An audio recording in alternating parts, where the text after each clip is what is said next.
नमस्कार मित्रांनो, लक्ष्मीच्या पावलांनी या मालिकेच्या आजच्या भागामध्ये आता सर्वजण घरी येतात आणि नाश्ता करायला घेतात. तर कलासुद्धा आता खूप असे टेन्शनमध्ये असते. राहुलने आता या घरावर जे काही संकट आणलेलं आहे, या घराच्या बाबतीत तो जे काही वागला याचं सर्वांना टेन्शन असते. सर्व आता खाली मान घालून अगदी बसलेले असतात. परंतु नैना मात्र अगदी तावताव खात असते. तिला कशाचंही घेणे देणे नसते. तर कला आता सगळ्यांना वाटते, परंतु कोणी कुणाशी काही बोलत नसतात. तेवढ्यात आता आबा म्हणतात की कला, हे बघ अगं कसं आहे की दिवसाची सुरुवात आणि हे बघा जे काही घडलेलं आहे, तर त्या सर्वामुळे आपल्याला एक प्रचंड असा हादरा सगळ्यांनाच बसलेला आहे. तर या घरामध्ये राहुल हा लहानचा मोठा झालेला आहे. त्या पोराला मी इतकं अंगा खांद्यावर खेळवलं आणि तो असा वागलाच कसा, त्यामुळे वाईट तर वाटणारच ना. काही घडले ते सर्व धक्कादायक होते, परंतु तरी सुद्धा आता हे दुःख सावरून पुढे जायला हवे, कारण तो स्वतः जे काही वागला ही त्याचीच दुर्बुद्धी असेल, दुसरं तरी काय. पण यासाठी मात्र आपण इतरांच्या आनंदावर म्हणजे विरजण कशाला घालायचं. तेव्हा आता नैना विचारते की म्हणजे काय, तर आबा सांगतात की म्हणजे या सगळ्यामध्ये आता ह्या पोरीची मंगळागौर तर राहूनच गेली, त्यामुळे आता मात्र बाकी सगळ्या सुनांची जी काही मंगळागौर झालेली आहे तशी अनामिकाची सुद्धा मंगळागौर ह्या वर्षी होईलच. त्यामुळे आता सर्वांच्या चेहऱ्यावर मला आता आनंद दिसायला हवा. कोणी आता पडके चेहरे घेऊन घरामध्ये नाही वावरायचं.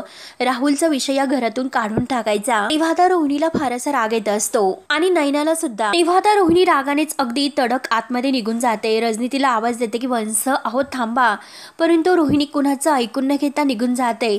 आबा म्हणतात की रजनी अगं जाऊन दे तिला, कारण तिची जी काही अवस्था झाली असेल तर ते आपल्याला कळते, कारण तो तिचा मुलगा आहे, त्यामुळे तिला वाईट तर वाटलेच असेल ना. आणि हे बघ रजनी, तू टेन्शन घेऊ नकोस, मी बोलेल तिच्याशी. अनामिकाला म्हणतात की काय अनामिका, अगं काय पहिली मंगळागौर साजरी करायची ना, ती पण दणक्यात. तेव्हा आता अनामिका हसते. कला सुद्धा खूप खुश होते. तेव्हा आता रजनी म्हणते की अहो म्हणजे काय आबा, अहो तिची मंगळागौर तर आपल्याला करायचीच आहे. जशी कला आणि नैना या दोघींची मंगळागौर साजरी झाली, तशी आता ह्या वर्षी अनामिकाची सुद्धा मंगळागौर साजरी करायची ना, हो की नाही अनामिका. तेव्हा आता अनामिका म्हणते की बापरे.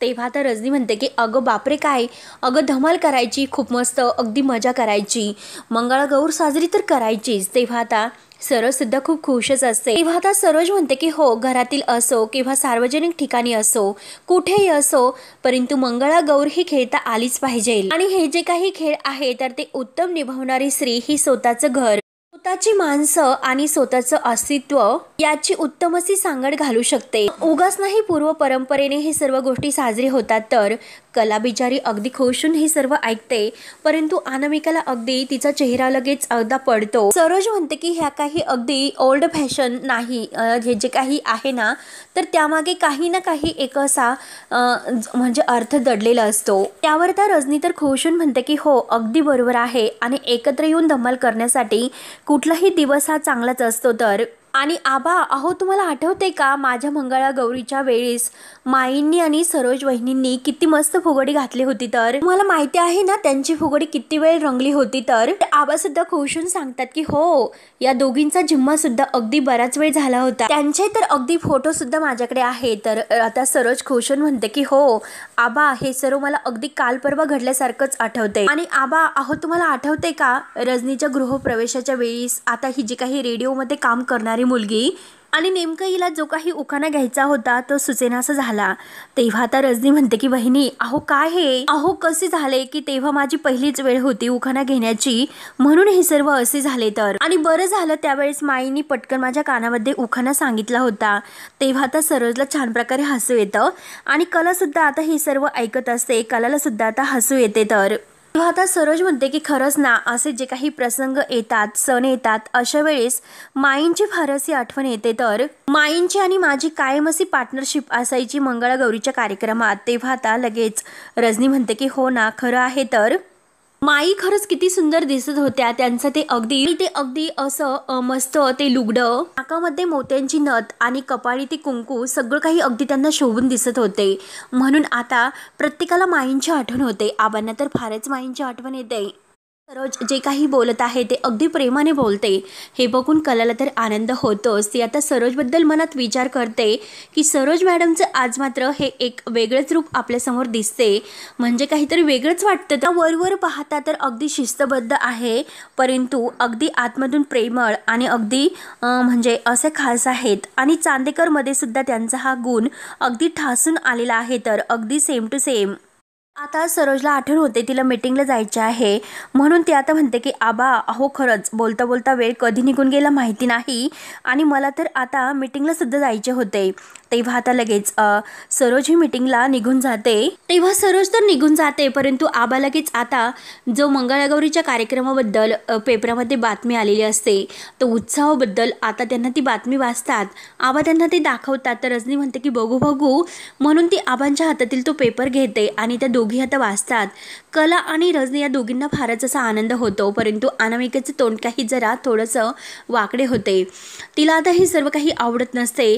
कला तर अगदी उत्साहाने तयारच असते. तेव्हा आता लगेच कला म्हणते की हो ना, खूपच अगदी धमाल येत असेल. तर रजनी म्हणते की अगं कला, मला काय वाटतं की आपण सुद्धा यामध्ये भाग घ्यावा. तर कला आता खुशून म्हणते की रजनी मॅडम अहो तुम्ही तर अगदी माझ्या मनातील बोललात. रजनी आता खुशून म्हणते की अनामिका अगं तू तर खरंच किती नशिबवान आहेस. तुझी पहिली मंगळागौर आहे तर ती अगदी दणक्यात सुरू होणार आहे. तर अगं अख्खं कोल्हापूर तिकडे असेल. तेव्हा आता आबा लगेच म्हणतात की अगं पुढे काय आहे बघ ना, जी काही मंगळागौरीच्या कार्यक्रमामध्ये सासू आणि जी काही सून आहे आणि ज्या मंगळागौर त्या दोघी जिंकताल तर तिला अगदी सोन्याचं पैंजण हे बक्षीस म्हणून देणार आहे. तर तेव्हा आता नैना म्हणते की बापरे, आणि बघू बघू कुठे आहे सोन्याचं पैंजण. नैना आता ते बघते आणि तिला तर खूप असा आनंद होतो आणि वाव सोन्याचं पैंजण, आणि तसंही मला सोन्याचे पैंजण तर पाहिजेच होते आणि हे सोन्याचं पैंजण आणि ते पैंजण तर मला हवं आहे. आणि कलाच्या विरोधात मात्र आता उभं राहून मात्र कलाला तर हरवायला पाहिजेलच. आता दोन्ही सुद्धा जे काही संधी आहे तर ते मला सुद्धा अगदी पाहिजेलच. त्यामुळे काही जरी झाले तरी आता हे पैंजण मी जिंकणार आहे. आणि तसंही ह्या कलाची लायकीच नाही तिला ते सोन्याचं पैंजण घालण्याची. आणि तेवढ्यात कला आता ही नैनाला विचारते की ताई अगं तू सुद्धा यात भाग घेशील ना. तेव्हा आता लगेच नैना म्हणते की हो हो बेसिकली मी घेणारच. सगळ्यात पहिल्यांदा भाग मात्र मीच घेणार. आणि आबा सांगता की यामध्ये नाव कधी मी अगदी नोंदू बरं.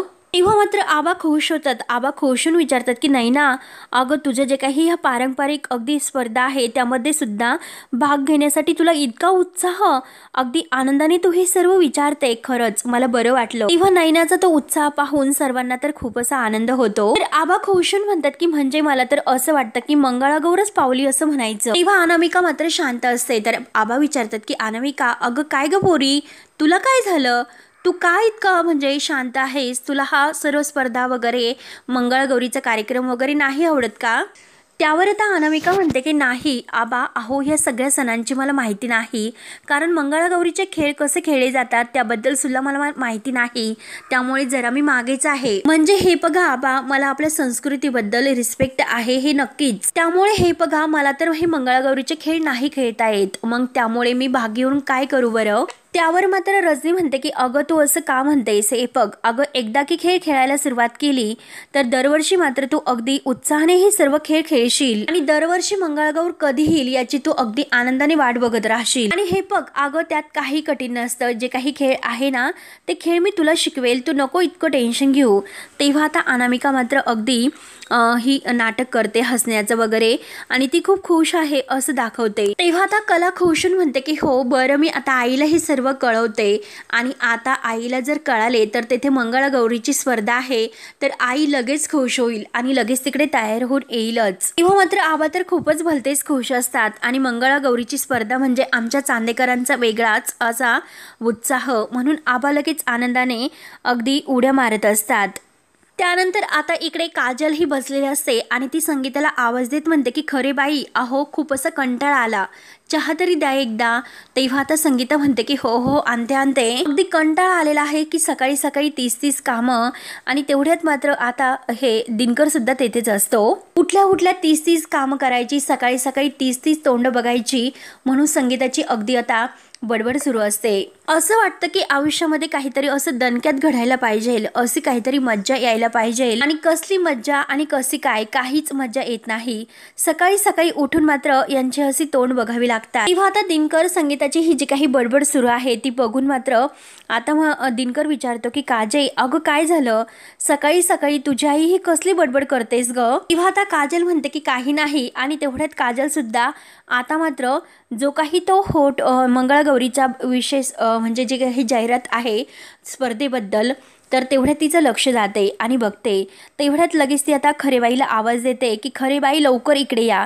संगीता विचारते की अगं काय झाले? तेवढ्यात आता जो पेपरमधील जाहिरात आहे तर त्याबद्दल आता ती खरेबाईला दाखवते आणि म्हणते की हे बघा, आपल्याला सॉलिड असा उपाय सापडलेला आहे, तुम्हाला असं झणझणीत। तेव्हा आता संगीताची स्पर्धाचं जे काही आता ती बातमी आहे तर ती वाचून की आनंदित होते आणि म्हणते की जगात भारी, कोल्हापूरमध्ये आता मात्र ही मंगळागौरीची स्पर्धा आहे तर, आणि माझा मंगळागौरीचा खेळ म्हणजे अगदी खटक्यावर जागा आणि अगदी बोट असं पटकी, त्यामुळे आता या स्पर्धेमध्ये भाग तर मी घेणार आणि त्या स्पर्धेमध्ये माझं नाव मी देणार म्हणजे देणारच। तेव्हा आता दिनकर म्हणतो की अगं स्पर्धेमध्ये नक्की विषय काय आहे तो ऐक। या स्पर्धेमध्ये आता खेळण्यासाठी सासू आणि सुनेची अगदी जोडी पाहिजे, आणि तुला तर सून नाही। मग आता संगीता म्हणते की अहो पण असं कसे, आता मला सून नाही मग मी सून कुठून आणायची, आणि काय हो तुम्ही सुद्धा, आता मी मंगळागौरीचा खेळ कसा खेळणार बरं, आणि आता मी सून कुठून आणणार? त्यामुळे आता खरंच तुम्ही सुद्धा आपण एक मुलगा तर होऊन द्यायला हवा होता। तेव्हा मात्र आता दिनकर म्हणतो की संगे, अगं तू काय बोलतेस, अगं स्वतःला आवर,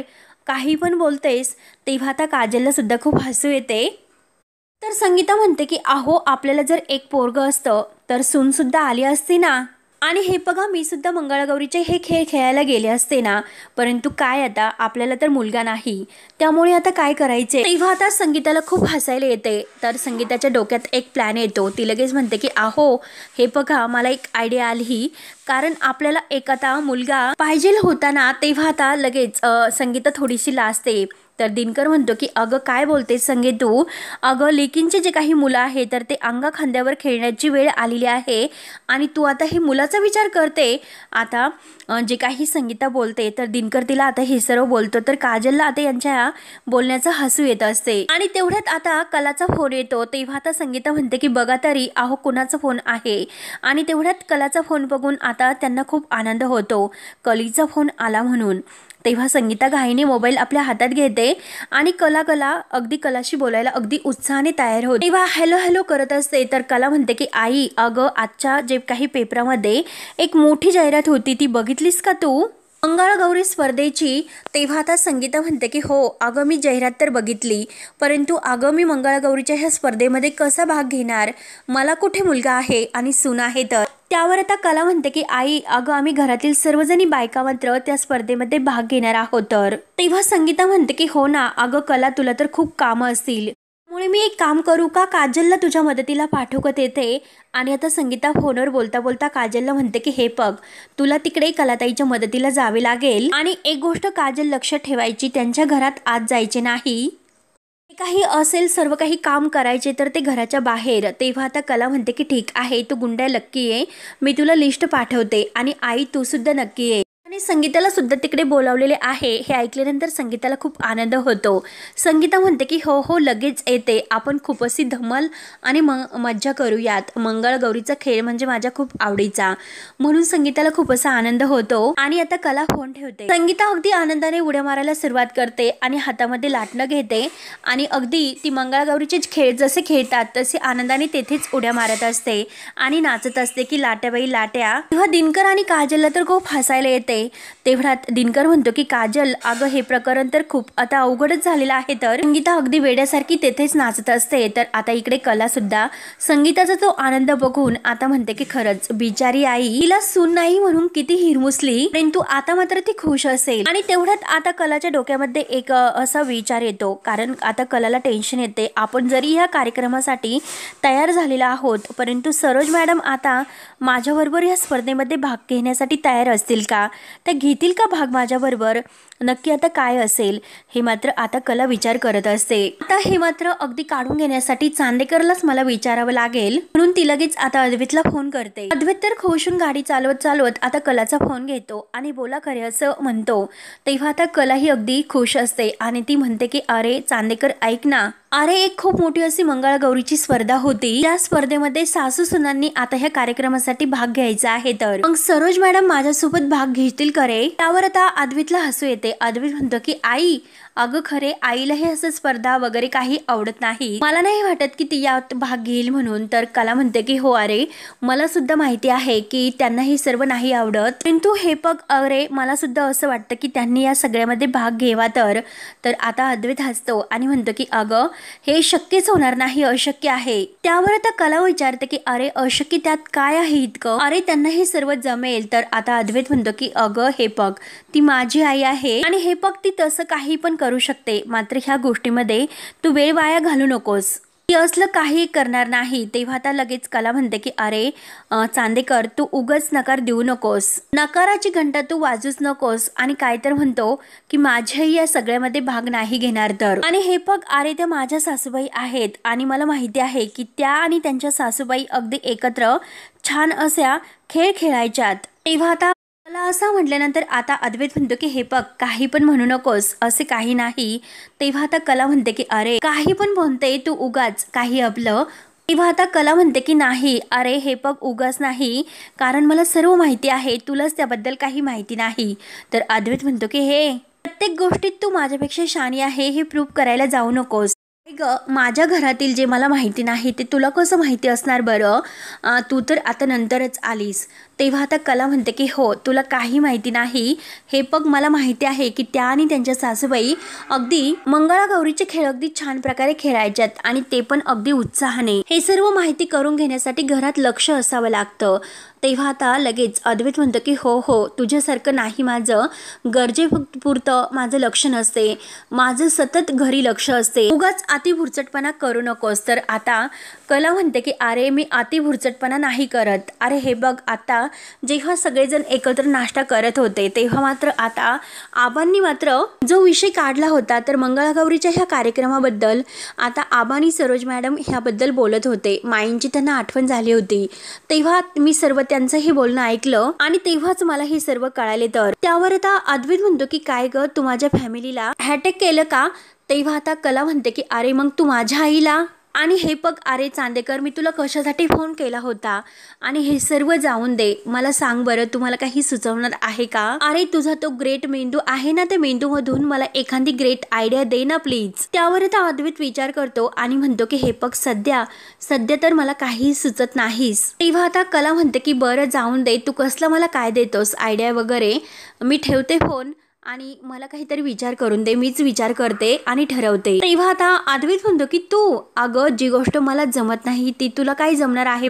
तेव्हा आता कला म्हणते की अहो चांदेकर तुम्ही उगाच मला चॅलेंज करू नका, मला काय जमणार आहे आणि काय जमणार नाही हे तुम्हाला चांगलंच माहिती आहे। तर आणि बघतच राहा फक्त पुढच्या 10 मिनिटात मी तुम्हाला फोन करून सांगते की सरोज मॅडम माझ्या बरोबर मंगळागौरीची ही स्पर्धा खेळायला तयार होत्यात की नाही। तेव्हा आता अद्वैतला हसू येते। अद्वैत म्हणतो की काय फक्त 10 मिनिट? बरं बघूयात चल। तर कला म्हणते की हो बघच चांदेकर तू। तर अद्वैत म्हणतो की हो बघूयात ना आपण, फक्त 10 मिनिट। आणि कला आता फोन ठेवते। तर अद्वैत इकडे कलावर हसतो, फक्त 10 मिनिटात आणि ही माझ्या आईला कन्व्हिन्स करणार? तर त्याला असं वाटतं की हे शक्यच नाही, म्हणून त्याला कलाचा हसू येत असते। आणि कला आता इकडे विचार करते सरोजला आता हे स्पर्धेसाठी खेळायला कसं तयार करायचं। आता विचार करता करता तिच्या डोक्यामध्ये एक आयडिया येते, ती खुश होते। त्यानंतर आता इकडे रोहिणी रूम मध्ये रागाने बसलेली असते आणि नैना तेथे येते। नैना आता ह्या मंगळागौरीच्या स्पर्धेबद्दल आता रोहिणीला सांगत असते। ते ऐकून रोहिणीचे तर खूप चिडचिड होते आणि ती वर नैनाला म्हणते इथे माझा मुलगा जेलमध्ये आहे आणि यांना त्याचं काही नाही, आणि काय तर यांना मंगळागौरीच्या स्पर्धेमध्ये भाग घ्यायचा आहे, तर यांना माझ्या मुलाचं काही पडलेलंच नाही, हे जे काही होतं ना ते सगळं काही त्या कलामुळे होते, त्यामुळे मी तिला नाही सोडणार। कला खरे आता बघतच राहा, आता फक्त तू आहेस आणि मी आहेस. त्यावर आता नैना म्हणते की हो ना मॉम इन लॉ, अहो ती नाही कला आहे ना ते सर्व काही मुद्दाम करते, तिची ती लहानपणापासून सवयच आहे घाणेरडी आणि हे तर आपल्याला माहितीच आहे. तर रोहिणी म्हणते की नैना हे बघ तू आता बघतच राहा मी काय करते ते. तेव्हा आता नैना म्हणते की आता कसं, आणि हे बघा मॉम इन लॉ मी तुम्हाला काय सांगते की ह्या मंगळागौरीच्या खेळाकडे आपण खेळ खेळूयात या दृष्टीने नाही तर गेम खेळण्यासाठी पुढे येऊयात. या स्पर्धेमध्ये आपल्याला गेम करायचा आणि तसंही या स्पर्धेमध्ये कलाच आपली स्पर्धक असेल. चार चौघामध्ये तिला तोंडावर पाडण्याची आता ही कमाल सुरू आहे. तिने माझ्या संसाराची वाट लावली त्यामुळे तिला मी आता नाही सोडणार. त्यामुळे मी तुम्हाला सांगते की आपण दोघी मिळून या स्पर्धेमध्ये भाग घेऊयात तर, आणि आपण दोघी मिळून तिची वाट लावून टाकूयात.